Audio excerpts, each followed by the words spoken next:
चौपाल। बाल चौपाल। सहकार रेडियो पर ढेर सारी मस्ती और जानकारियाँ।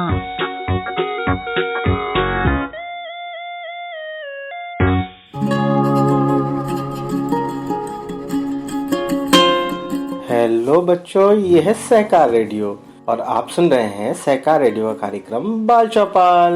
इस हफ्ते के बाल चौपाल में ज्ञान विज्ञान की श्रृंखला में आज आप सुनेंगे प्लूटो की नीली रोशनी और नदी का रहस्य, जिसे सुना रहा हूँ मैं, यानी आपका दोस्त कौशल। तो चलिए शुरू करते हैं ज्ञान विज्ञान की श्रृंखला का इस हफ्ते का कार्यक्रम प्लूटो की नीली रोशनी और नदी का रहस्य।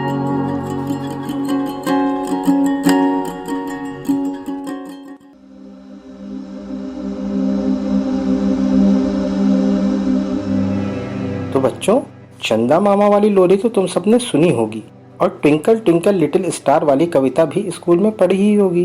रात को जब तुम आसमान में इन्हीं जाने पहचाने दोस्तों चांद और सितारों को देखते होगे तो उनके साथ तुम कई लाइट ईयर दूर मौजूद तारों और ग्रहों से प्रतिबिंबित होकर आती तारों की रोशनी भी देखते हो। लाइट ईयर के बारे में तो तुम जानते ही हो। लाइट ईयर यानी प्रकाश वर्ष दूरी नापने के लिए बनाया गया है। धरती पर दूरी मापने के लिए मीटर और किलोमीटर की इकाई होती है। ठीक वैसे ही अंतरिक्ष में दूरी नापने के लिए लाइट ईयर नाम की खगोलीय इकाई का इस्तेमाल किया जाता है। तुम्हें पता है ना एक लाइट ईयर में कितने किलोमीटर होते हैं? एक लाइट ईयर में इतने किलोमीटर आते हैं कि जब 10 को 10 से 12 बार गुणा किया जाए तो जो संख्या आएगी उतने किलोमीटर। एक ग्रह से दूसरे ग्रह की दूरी कई लाइट ईयर्स होती है। मतलब ये कि हमारे सौरमंडल में एक ग्रह दूसरे से बहुत बहुत ज्यादा दूर अंतरिक्ष में अपनी अपनी कक्षाओं में सूरज के चारों ओर चक्कर काट रहे हैं। ज्यादातर तारे पृथ्वी से ग्रहों के मुकाबले ज्यादा दूर हैं, मगर चूंकि तारों में उनके अंदर हो रही नाभिकीय क्रियाओं की वजह से लगातार तेज रोशनी निकलती रहती है, इसलिए उनकी रोशनी जब हम तक पहुंचती है तो पृथ्वी के वातावरण की वजह से वो मुड़ी हुई महसूस होती है, जिसके कारण तारे हमें टिमटिमाते हुए दिखाई देते हैं। ये घटना प्रकाश का अपवर्तन कहलाती है, यानी प्रकाश जब वायुमंडल की अलग अलग सतहों से गुजरता है तो वो अपनी जगह से मुड़ जाता है। वो क्योंकि अलग अलग सतहों पर बार बार मुड़ता है, इसलिए हमें तारे झिलमिलाते हुए दिखते हैं। हम इन तारों और ग्रहों को टेलीस्कोप नाम के एक यंत्र से और भी अच्छी तरह देख सकते हैं। ठीक वैसे ही जैसे हम दूरबीन से दूर की वस्तुओं को और साफ देख पाते हैं। हमारे सौरमंडल में 8 ग्रह हैं। मंगल ग्रह को हम पृथ्वी से टेलीस्कोप के जरिए देख सकते हैं। गहरे नारंगी लाल रंग का ये ग्रह बहुत शानदार दिखता है। ऐसे ही शनि के इर्द गिर्द अलग अलग गैसों से बनी रिंग्स या छल्ले हैं। ब्रह्मांड के न जाने कितने रहस्य समेटे हैं हमारी आकाशगंगा। जिस तारक पुंज या गैलेक्सी में हमारा ये 8 ग्रहों से बना सौरमंडल है उसे आकाशगंगा या मिल्की वे कहते हैं। 2006 तक सौरमंडल में 9 ग्रह थे और इसी 9वें ग्रह के बारे में हम यहाँ बात करेंगे। इस ग्रह का नाम है प्लूटो। 2005 में इरिस नाम की एक खगोलीय वस्तु के कुइपर बेल्ट, जिस बेल्ट में प्लूटो भी है, के पाए जाने के बाद वैज्ञानिकों में ये बहस छिड़ गई किस खगोलीय पिंड को ग्रह कहा जाए और किसे नहीं। साल 2006 में अंतर्राष्ट्रीय खगोलीय संघ यानी इंटरनेशनल एस्ट्रोनॉमिकल यूनियन ने प्लूटो को ड्वार्फ प्लैनेट यानी बौना ग्रह कह दिया। ड्वार्फ प्लैनेट दूसरे ग्रहों के मुकाबले बहुत छोटे होते हैं और अपने रास्ते में आने वाली वस्तुओं को हटाने में सक्षम नहीं होते। अभी हाल ही में अमेरिका की राष्ट्रीय वैमानिकी और अंतरिक्ष प्रबंधन संस्थान नासा द्वारा 2006 में अंतरिक्ष में भेजा गया न्यू होराइजन नाम का अंतरिक्ष यान प्लूटो के करीब पहुंचकर प्लूटो की तस्वीरें लेने में सफल रहा।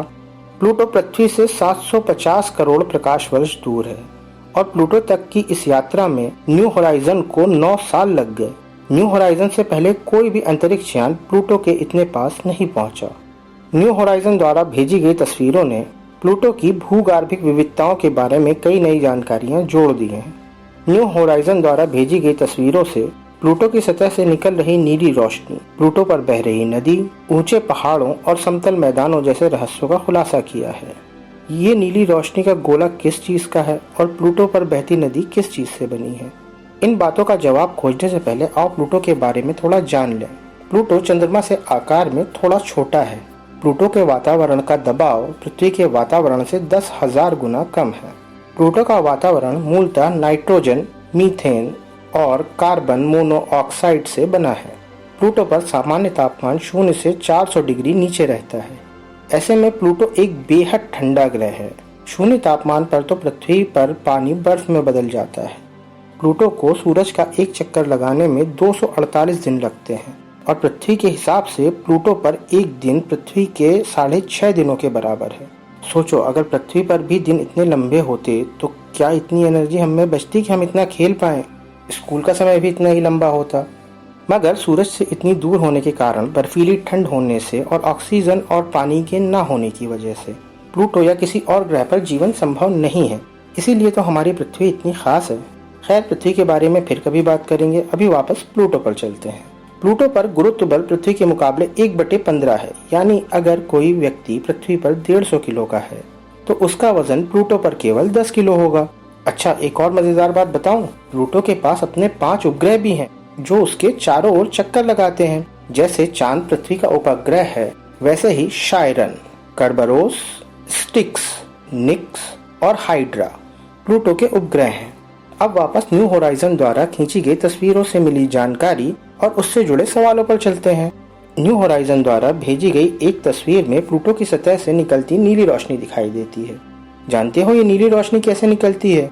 जब मीथेन और नाइट्रोजन सूर्य की अल्ट्रावायलेट किरणों के साथ मिलती है तो रासायनिक क्रियाएं होती हैं जिससे नीली रोशनी निकलती है। अभी थोड़ी देर पहले हमने जाना था कि प्लूटो पर नाइट्रोजन मौजूद है। पृथ्वी की तरह प्लूटो पर भी नाइट्रोजन भारी मात्रा में मौजूद है। जहां पृथ्वी पर 78% नाइट्रोजन है, वहां प्लूटो पर 98% नाइट्रोजन है। और यही नाइट्रोजन जब मीथेन के साथ मिलकर प्लूटो के वातावरण से बाहर निकलती है तो इस प्रक्रिया में सूरज की किरणों के संपर्क में आने पर ये एक शानदार नीली रोशनी का गोला बनाती है। प्लूटो की सतह से ये नाइट्रोजन हर दिन हजारों टन की मात्रा में रिस रही है। ऐसे में एक सवाल पैदा होता है कि प्लूटो पर इतनी नाइट्रोजन आ कहां से रही है?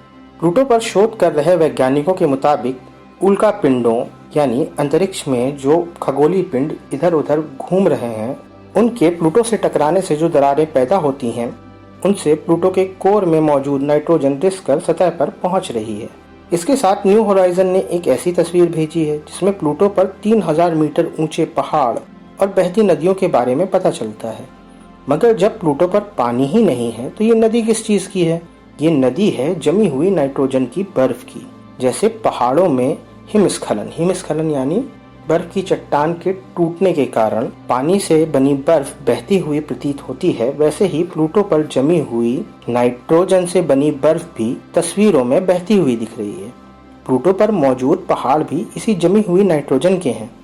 क्या तुम्हारे मन में ये सवाल नहीं उठा कि एक तरफ तो नाइट्रोजन प्लूटो की सतह से गैस की तरह रिस रही है और दूसरी तरफ बर्फ जैसी जमी हुई भी है? ऐसा इसलिए होता है क्योंकि प्लूटो के केंद्र में हो रही नाभिकीय क्रियाओं की ऊर्जा से जो गर्मी पैदा होती है, उससे सतह पर मौजूद जमी हुई नाइट्रोजन को रिस कर प्लूटो के वातावरण की पकड़ से अलग होने में मदद मिलती है और प्लूटो के कोर से निकलने वाली नाइट्रोजन जमी हुई नाइट्रोजन की रिसने वाली मात्रा की भरपाई कर देती है।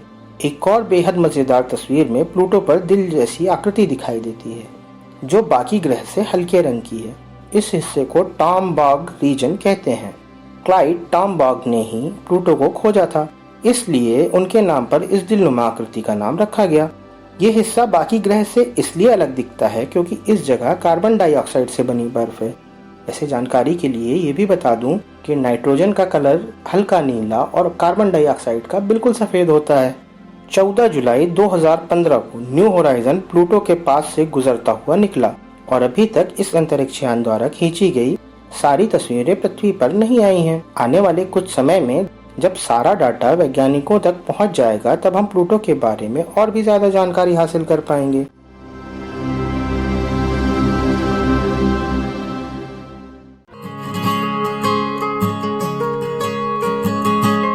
तो बच्चों, ये था इस हफ्ते का लेख प्लूटो से निकलने वाली नीली रोशनी और बहती हुई नदी का रहस्य। आप सुन रहे थे सहकार रेडियो का कार्यक्रम बाल चौपाल। इस लेख को लिखा था सिमरन ने। इसे हमने लिया था बाल पत्रिका कोपल से। आपको ये लेख कैसा लगा कमेंट बॉक्स में लिखकर हमें ज़रूर बताइएगा। अगर आप ये कार्यक्रम पहली बार सुन रहे हैं और हमसे जुड़ना चाहते हैं तो व्हाट्सएप ग्रुप से जुड़ने के लिए 9617226783 पर अपना नाम और ज़िला लिखकर भेजिए। फेसबुक से जुड़ने के लिए पेज को लाइक कीजिए या फिर अगर आप हमसे यूट्यूब पर जुड़ना चाहते हैं तो हमारा चैनल सब्सक्राइब कीजिए। अधिक जानकारी के लिए हमारी वेबसाइट www.sahkarradio.com देखिए। तो आज के लिए बस इतना ही।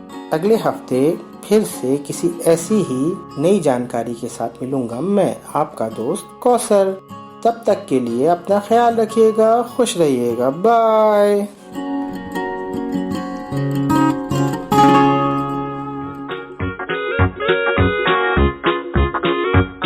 बाल चौपन, बाल चौपन, बाल चौपन। सहकार रेडियो पर ढेर सारी मस्ती और जानकारियाँ।